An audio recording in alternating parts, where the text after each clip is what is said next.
আপনি তো বলেন ও আমার মেয়ে খুব ভালো ছাত্রী, জানো বউ অনেক ভালো, ও শুক্রবারেও কসিং কামাই করে না। ও শুক্রবারে কে একজনই কসিং কামাই করে, ওটা তুই খোঁজ নিবি না, কথা কয় না। আপনারা মনে হচ্ছে আমি মনে হয় মিছে কথা বলছি। এইগুলো করে বেড়াই। আবার দাদিরে দেখা যায় এত পরিমাণ বুরকা পরিছে, দাদি চলে ভাস পড়ে গেছে, গেটে একটাও মানে সে গেট নেই, মানে দাঁত সব চলে গেছে। হাসলি তো মনে হয় যে হাবড়া ব্রিজের নিচে তাকায় রয়েছে। এই দাদি আবার এত পর্দা করে, ওরে বাবা সোজাই হাঁটতে পারছে না, বোরকায় পা জড়ায় যাচ্ছে, তো খুঁজোই গেছে, চামড়া ভাত পড়ে গেছে, তারপর হাতে মোজা পায়ে মোজা এখানে সব ঢেকে আবার চোখ দুটোর পরে চশমা সানগ্লাস দিয়ে আবার পর্দা মারি দিয়েছে, সাথে নাতি রয়েছে। ওরে বাবা খুদার খাস বান্দা আল্লাহর ওলি। কথা কয় বাসে উঠেছে, সাতক্ষীরায় যাবে, দাদি জিজ্ঞেস করছে ও চাচি কনে যাবো? সাতক্ষীরায় যাবো। কনে যাবো? সাতক্ষীরায় কনে সঙ্গীতার মোড়ে নামাই দিও, তো দাঁত নেই তো হেল্পার তো বুঝতেই পারছে না, নাতি পিছন দেশি কয়ে পথে সাতক্ষীরায় সঙ্গীতার মোড়ে নামাই দিতি। নাতিটার পর্দা নেই, পর্দা করিস কোনটা? বুড়িটা যার দেখি কুত্তেও থাকাবে না, ঠিক না বে ঠিক? তুই বুড়ির বুরকাটা খুলে ছুরির লাগা, দাদি বুরকাটা খুলে ছুরির লাগা, ওর তো ধরে নিয়ে গেল। আর দুনিয়ায় খারাপ, আর পরকালে কি জাহান্নাম, আছে না নাই? এইগুলো থেকে এত খোলামেলা বলেও ঠিক করতে পারছি না, তাহলে খোলামেলা না বললে কি হতো, তাই না? খোলামেলা বললেও এই জন্য খোলামেলা বলার দরকার। সারা গাছ গেরবে না, বুড়ো গাছ গেরবে। আমার ভাই ওয়াজ করতে পারে। ওগো আমার ভাইরা, তাইলে ওই কনেতে আসলাম, মনে আছে? কি হবে যুবক নামের বোঝা হয়ে এই ধরাতে, সেখানে মা বোনেরা ধর্ষিতা হয় দিনে রাতে। যৌবনের সার্থকতা ঘুষিবে সকল ব্যথা, যৌবনের সার্থকতা ঘুষিবে সকল ব্যথা। পারো যদি বলি দিতে মানুষ রূপী পশুটাকে, পারো যদি বলি দিতে মানুষ রূপী পশুটাকে, কি হবে বেঁচে থেকে অযথা বিদ্যা শিখে, যদি না গড়তে পারি শোষণবিহীন সমাজটাকে, কি হবে বেঁচে থেকে? এই কথা কেন বলছিলাম? আমার যুবকেরা, ধর্ষণের শাস্তি হলো মাজা পর্যন্ত গেড়ে দাও, তারপরে ইট পাথর নিক্ষেপ করো এবং তাকে জনসম্মুখে সঙ্গে সার করে দাও, হত্যা করে ফেলো। ওগো আমার ভাইয়েরা, জেনা করার কারণে যদি কেউ বিবাহিত হয়, তাইলে তার শাস্তি হলো মাজা পর্যন্ত গেড়ে দিয়ে সঙ্গে সার করতে হবে। আর অবিবাহিত হইলে আল্লাহ একটু ছাড় দিয়েছেন, 100 বেত্রাঘাত 100 বেত্রাঘাত, কিন্তু সেটাতে কার্পণ্য করা যাবে না। ওমর রাদিয়াল্লাহু তাআলা আনহুর সন্তান মদ পান করেছেন, হাকিম বিচার করে রায় দিয়েছেন 100 বেত্রাঘাত, এবং সেটা মারার পরে ওমর রাদিয়াল্লাহু তাআলা আনহু চিন্তা করলেন, না জানি আমার সন্তান হিসাবে হয়তো তার কোন প্রতি কোন দয়া দেখাইয়ে থাকতে পারে, এই জন্য বিচারটা আবার ফানি করলেন, সারি বিচারেও রায় দিলেন 100 বেত্রাঘাত, এবং সেই বেত্রাঘাত ওমর রাদিয়াল্লাহু তাআলা আনহু নিজেই করলেন। 50টা বেত মারার পরে সন্তান মারা গেল, তারপরে ওই সন্তানকে কবর দিয়ে আবার কবরের পরে আরো 50টা বেত্রাঘাত করলেন। ওগো আমার ভাইয়েরা, এই জন্য বেত্রাঘাতে কার্পণ্য করা যাবে না। আর যদি বিবাহিত হয়, তাইলে তার মাঝে পর্যন্ত গেড়ে দিয়ে সঙ্গে সার করতে হবে। কিন্তু ধর্ষণকারী যদি হয়, সে হোক বিবাহিত আর হোক অবিবাহিত, সব উলামায়ে কেরাম মত দিয়েছেন যে মাঝে পর্যন্ত গেড়ে দাও, তারপরে ইট পাথর নিক্ষেপ করে তার সঙ্গে সার করে দাও। এমন অপরাধের শাস্তি যদি এইভাবে এই জায়গায় দেয়া হতো, পোস্টার করা হতো, বিশেষ খবর, একটি খবর, খবর খবর কি খবর, কবির বিন সামাদ সে জেনা বা ধর্ষণ করার অপরাধে অপরাধী, তার জন্য রায় হয়েছে মাজা পর্যন্ত গেড়ে দিয়ে হত্যা করা হবে।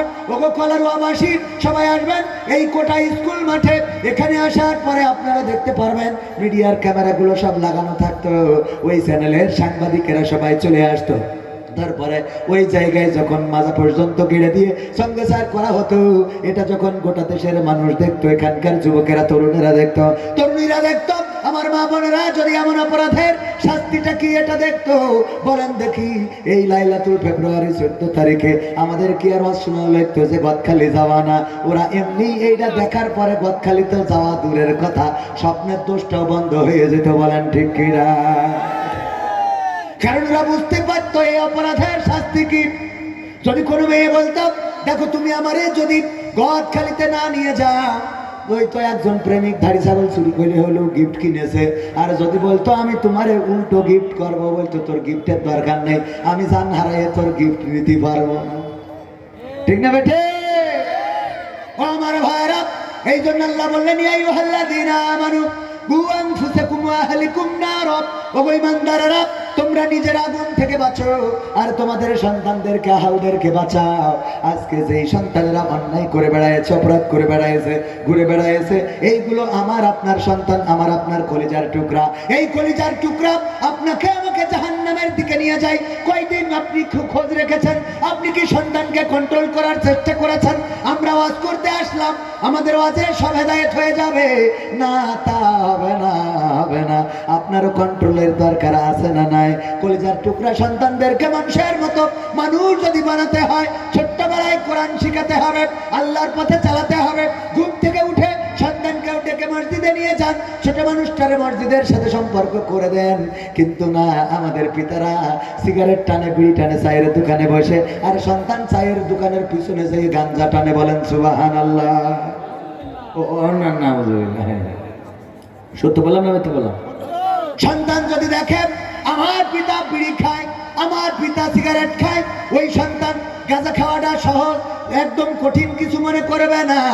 আর ওই বাবা শাসনও করে না, কারণ সে তো নিজেই এই ধূমপান করে। ও আমার ভাইয়েরা, কিন্তু বাবা যদি নামাজি হয়, রোজাদার হয়, আল্লাহওয়ালা হয়, দেখা যাবে ওই সন্তানও আল্লাহওয়ালা হয়ে যাবে। এই কলার ওয়াই কবির বিন সামাদের বাবা মাস্টার আব্দুল সামাদ হজ করে বেড়াতো। মুরব্বীরা জানে না? জানে না?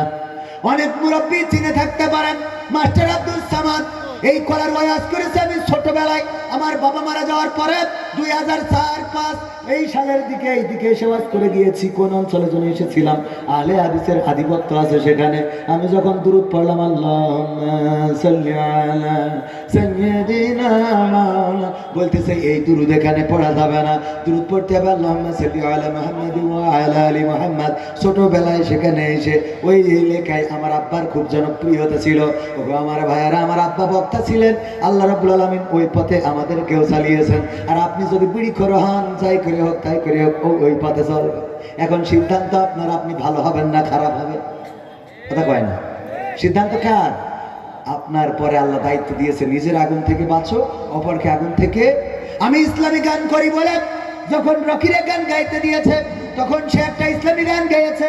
যখন ওরে গাইতে দিয়েছে, সেও ইসলামী গান গেয়েছে।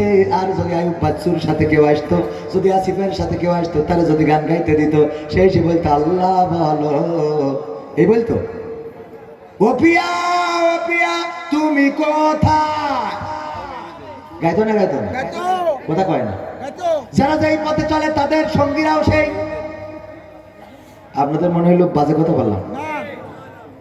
কি হবে, কি হবে লেখালেখি কলমবাজির ওই মহড়া, সমাজের আসল চিত্র যদি না যাই তুলে ধরা।